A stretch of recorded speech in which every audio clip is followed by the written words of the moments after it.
We are in conversation today with Ashish Thusoo, a name which has played a massive role in transforming how enterprises handle big amounts of data.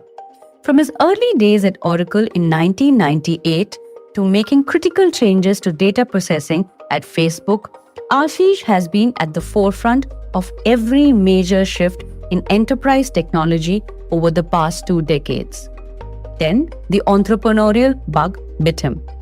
His startup ventures, 2 of them, have consistently anticipated where the industry was headed: cloud computing, big data platforms, and now AI-driven automation. For the latest episode of ET in the Valley, I caught up with Ashish in a quiet cafe at San Jose on a Sunday afternoon. We discussed his latest venture, whether the AI wave is a death knell for the Indian IT sector, circular deals and overvaluation, the impact of the H-1B clampdown, and enduring technology companies in the Silicon Valley.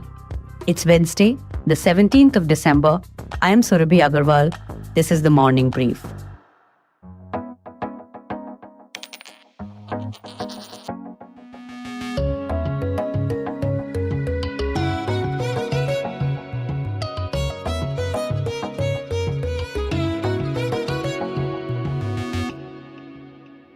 So, Ashish, you started at Oracle, you were at Facebook.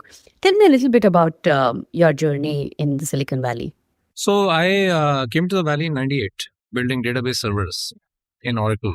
By chance or by destiny or karma, whatever you want to call it, I ended up being very close to data because of that.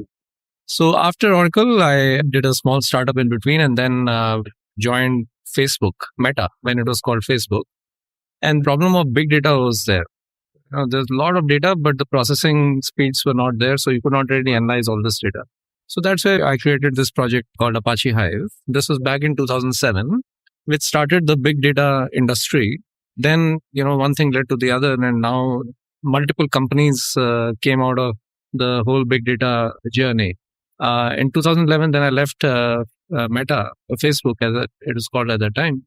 Then I started this company called Cubo, which was in the big data space again, but it was a cloud-based big data platform. We were one of the first companies to really think that cloud would be the platform through which all the infrastructure would be consumed by enterprises. So that led to a 9-year journey with Cubo, where we built a lot of big products and finally sold that company in 2020. Oh, that's very interesting. So who did you sell it to? We sold it to a company called Idera. It's still running. Cubo is used by many, many big companies.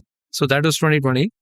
And then after that, I was in AWS. And there I got a lot of the front row seat on what is happening in the AI.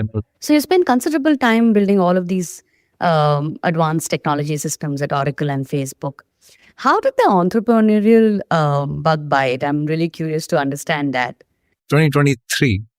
I left AWS and then started this newest company, which is called CurieTech AI. And CurieTech AI is in the space of automating software development, but primarily focused on IT engineering. So whereas you have the Cursors and the Anthropics and the Claudes of the world, those companies primarily focus a lot on what you call product development. We focus a lot on IT engineering and IT integration. So a lot of work there involves moving data from one system to the other. So, large companies might have 1,000 business systems. All these systems have to work together. So CurieTech AI essentially is trying to rethink all this work that is done in IT integrations, how that can be done through AI. So there's a fleet of agents. And our core thesis here, we built this in a very AI first way. The AI first way basically says, I have a task. First, let me create a lot of data around it. Make sure the fidelity of data is high. Use that data to fine-tune the models. Use that to automate workflows. Right. So there's a lot of IP that we have built in that. And as a result, the level of automation that we can get to is like 90% accuracy. Sure. But who are your customers? Tell me a little bit about the company. Who are the key customers? Which is the biggest market? And which are the companies that you're partnering with for these offerings? Most of this problem happens in companies which have billion plus in revenue. For example, one of our customers is Cecil. It's a Portugal-based company. We have a lot of customers in Europe Australia as well. Build.com is another one. In March is when we launched our company, March of 2023. And there we created a free tier. That free tier has been used by almost developers in almost 3,000 companies. So our focus there has been completely on getting the word out so people can start using it. So today, more than 50,000 tasks have been run on the platform. Right.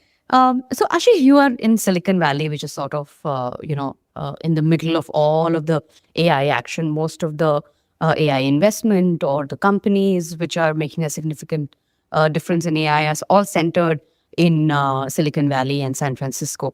Tell me a little bit about what do you think of this huge talk of a bubble building up in AI, which could possibly burst. People say that it could be bigger than the .com bust. You've seen a lot of these technology shifts. So, what's your view? There is certainly frauds. There's no question about it.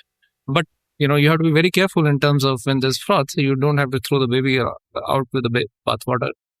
As that fraud goes away, you will see huge value being created. Right. But what are you thinking about these circular deals? There's so many of these circular deals recently where some prominent companies, for example, OpenAI, is leading these investments or deals or partnerships with a select set of companies, and it's all sort of very, very circular and interconnected in nature.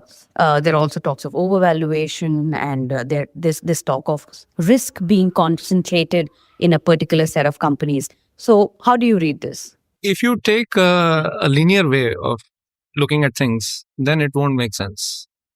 But if you fundamentally believe that the amount of value is going to be 10x or 100x created, then it starts to make sense. But these investments are all assuming a future where the amount of value created is 10 to 100x more than what was, say, created by the internet. So if you look at that view, everything starts making sense. Okay, so the next question that I wanted to discuss with you is that you've seen the software industry very, very closely, and obviously you understand the Indian market very well. Now that AI is doing a lot of coding, and there are so many of these coding tools, and so much of code is being generated through AI, what does it mean for the fortune of India's 280 billion software industry? So we actually work with a lot of companies, Infosys, so on and so forth, and all of them are trying to adapt. So they have to not just reinvent the tools that they use, but also how they deliver software. And we are seeing that. We are part of that revolution, by the way. CurieTech AI is actually enabling many of these companies. We are trying to help these companies rethink or reimagine what their delivery process looks like in this new world. But the companies that will adapt will still create a lot of value. And the good thing is, within these companies, that there's a lot of recognition that this shift is in place and there's desire to shift. But do you think it could sound a death knell for the Indian IT industry, which is built on the very models that are now being questioned by AI? It has to adapt. I can for sure say that the current model is a death knell. So if the companies continue to do the same way that they're functioning today, then obviously a competitor will come and do it in a much better way. The good thing about the Indian IT sector is that there's a lot of trust that they built over the years, over many multiple decades of work. However, trust takes you this far. You have to adapt to the technology sector. So I can say the current delivery model definitely is going to completely change. So what are your thoughts around what kind of business models would now, work going forward as sort of AI redefines everything that the industry has been built on for so many years? So today, or let's say even a year back, the primary model was very waterfallish. Now you would work with a client and the client would give you a spec. And then you would, take a few months to just finesse the spec. And then you would take that spec, give it to an implementation team. You would hire a project manager, and the implementation team would go about build the thing. Then there was a testing team who would come, very waterfallish. Testing team would come, and then after that, they would hand it over to the client for user acceptance testing, which made a lot of sense because each stage had a huge cost to it. Cost as in time cost to it. Every stage was like 3 months, and then implementation could go on for a year. Now, if you shrink it and everything can be done by machines, you are enabling a much faster iterative way of building things. Now you can quickly change the spec, you can quickly change the code. So the front delivery process, that is shrinking. You can literally shrink the process from where it is today to half, if not more. So that is what we are enabling in CurieTech. But this whole advantage of labor arbitrage that India had for so many years will now go away because the when code gets written by AI, it sort of democratizes everything, and then you could be sitting in Silicon Valley, or you could be sitting in Europe, or you could be sitting anywhere in India, and it's the same. Then how will India sort of differentiate itself? What Indian IT companies can do is that over a period of last 30, 40 years, the amount of know-how that they have in that space, in that area, that know-how can be brought to bear on using the AI in a much better way. And that is where you can create value. So to some degree, you can say, yes, the playing field has been leveled because the arbitrage part has gone away. Right. Ashish, so now changing gears, I want to talk about, what is it that sets the Silicon Valley apart from the rest of the world? You've spent so much time here. You founded two very important and big companies. You're very well connected in the VC networks and other networks, which the Valley is so famous for. What is it that works so well for the Valley, which is probably missing in India? Or what is it that India needs to do to be in some way as successful as Valley when it comes to startups, especially in AI? So the Indian ecosystem has grown quite a lot, and I think in a very positive direction. I'll give you a very simple story. When we were trying to hire for Qbol in India, there were some offers that we gave, and some people rejected the offers because their father-in-laws wouldn't want them to take a startup offer at that time. That was the mindset. You talk about now, the mindset is completely different. In the Valley, there's a whole industry built around people who want to disrupt the status quo, and in the process, a lot of value gets created. Then there's the ecosystem of the VCs. And then most importantly, there are a lot of role model companies in the Valley. India, now, if you go there, yeah, capital is there. There is a will from the government is there. Of course, the entrepreneurship bug is there. There are role model companies there. So I think it's very good.